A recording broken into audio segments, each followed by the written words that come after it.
The Magic School Bus. See stars.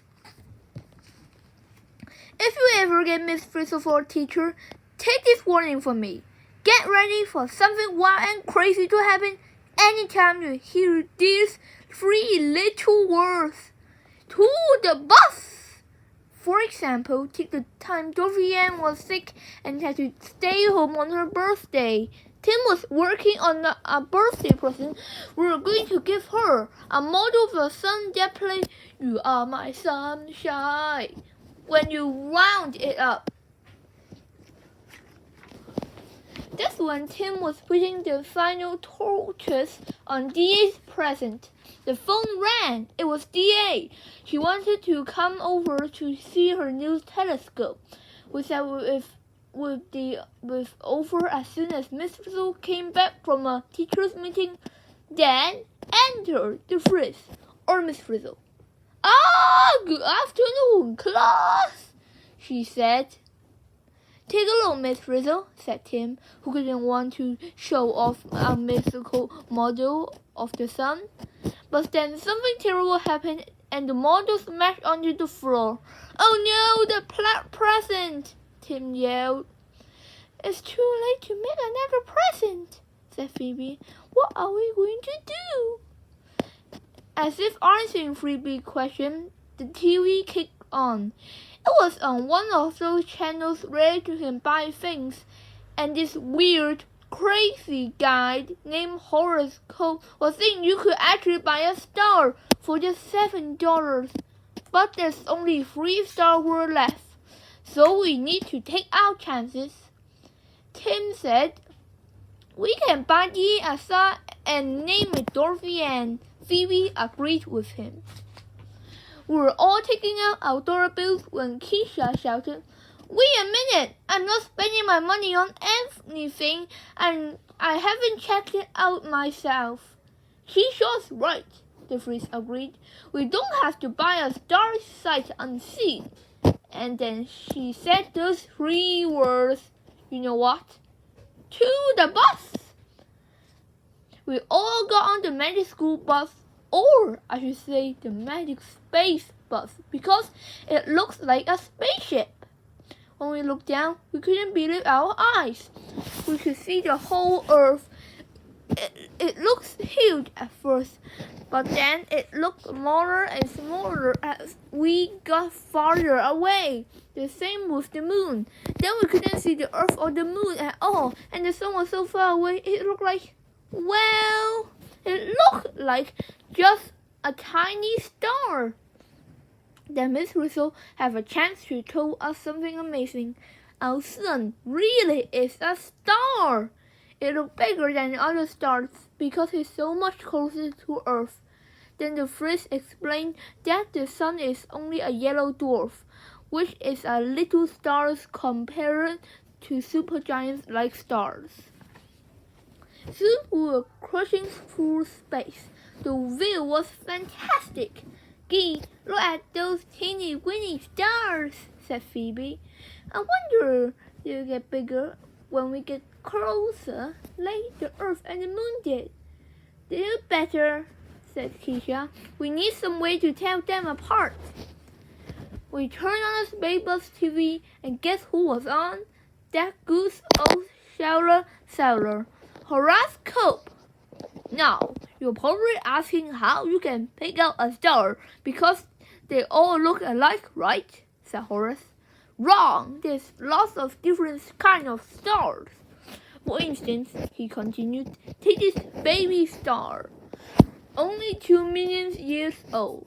Believe it or not, that's really young for a star. You said it yourself, said Horace. You have to fly at a speed of 500 million miles an hour in a spaceship, and it will still take you about 80 years to get there. So it isn't easier to just call. We all felt regret. Because it wasn't an ordinary spaceship, Miss Frizzle hit the controls and we zoomed out into space. Maybe it take Horace Cook's 80 years to reach the baby star, but then he didn't have time for the Frizz, a teacher, and his magic school bus. This spaceship, believe or not, is really magic. Within a minute, we arrived at the tiny star, and the baby star looked bigger and bigger as soon as we went on. Just a guess, said Keisha while looking on the star. Is that what these weird clouds are made of? Phoebe looked worried. It's not a good place for a baby, she said. Miss Frizzle told us. On the contrary, this is the best place for a baby. Hey, John wondered. There's a baby star. What baby? It sure is enormous, she said. Arnold. It's actually on the small side, Miss Frizzle told us.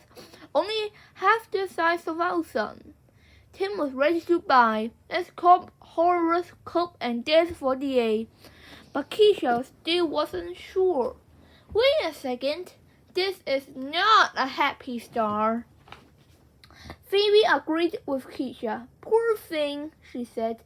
It looks like it's got gas. Very good, Phoebe. All stars have gas, explained Miss Frizzle. That's what they're made of. But this baby just hadn't settled down yet. It's still kind of wild. Now Keisha was sure. No way, she said. I'm not spending a dime on this star. It's too young and too wild. I want something bigger and brighter, with no dust around it. A star we can trust, like our own sun, and a star that has a planet of two.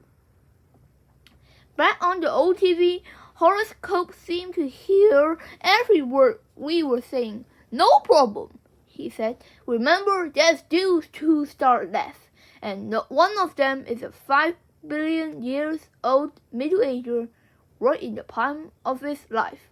Planets at no extra charge. Trust me, this star is sensational. Haha. The middle-aged star sounded perfect, but the space bus computer told us it was 100 million miles away. In case you were wondering, that is 1 4 by 14 zeros.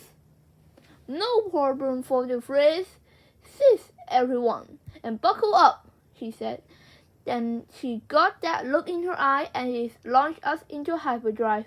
We had to travel far to get to this star. When the space bus slowed down, we could see our star. That is it, Keisha, said Tim. Just the kind of star we want. But Keisha still wasn't convinced. It looks okay, she said, but I want to be sure it's different from the baby star.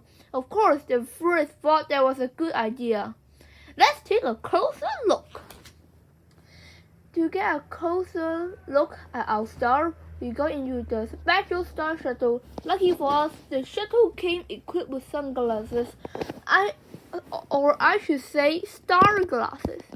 We all waited to hear what Keisha would say. Finally, she spoke. I like the color a lot better, she said, and it seemed a lot calmer. No dust clouds around it either. And I see that at least 2 planets. Wow, this star looked like our sun. Let's buy it. Everyone was really excited until we got back to the space bus and heard Horace's voice on the TV. Sold! But I haven't called it yet, said Keisha. I guess someone bought it for us, said Arnold. We all felt very bad until Carol reminded us. There's still 1 star left. Don't give up yet, guys. All eyes and ears were glued to the TV. This was a last chance to get a star for her birthday. That's right, folks, Horace was saying. Just 1 star left, and I saved the best for last. A genuine red supergiant, 20 billion years old and 100 times bigger than our sun. What's more, I'll take 50 cents off the price if somebody buys it in the next minute. Check it out. Oh, let's call it faster. Wanna bet? Miss Frizzle joked. As you can guess, with the freeze out of control, we reached the red supergiant in a wink. Just like magic. A bus isn't called magic for nothing. Keisha looked out the window. Well, it certainly is the biggest Star Wars theme, and I like the color, she said. It doesn't have any planets, but there are no dust clouds, and there's no wild baby. Okay, buy it! Tim called in and ordered a red supergiant. We did it, he said. We got DA a star that's bigger and brighter than all the others. Ralphie looked worried. Hey, wait a minute, he said. If he's so much bigger, how come we got it so cheap? Yeah, said Wanda. Horace Cody seemed in a hurry to sell that red supergiant. Do you see something wrong with it? asked Keisha. I don't see anything wrong. As my old friend Lee Barron always says, said Miss Frizzle, you can tell a book by its cover. Let's peek inside with the Sneaker-Peekatron. On the Sneaker-Peekatron screen, we could actually see right inside our star. That's what we saw. It's just me, said Ralphie. Or are the inside of our star shrinking? It's not shrinking, Ralphie. It's collapsing. Who cares what's going on inside, said Tim, as long as it looks okay on the outside. But just then, after all our hard work, like DA's big, beautiful stars explode into smaller screens. Why did our star explode? asked Keisha. It looked okay on the outside. It was bigger and brighter. Well, interrupted Phoebe, it was 20 million years old.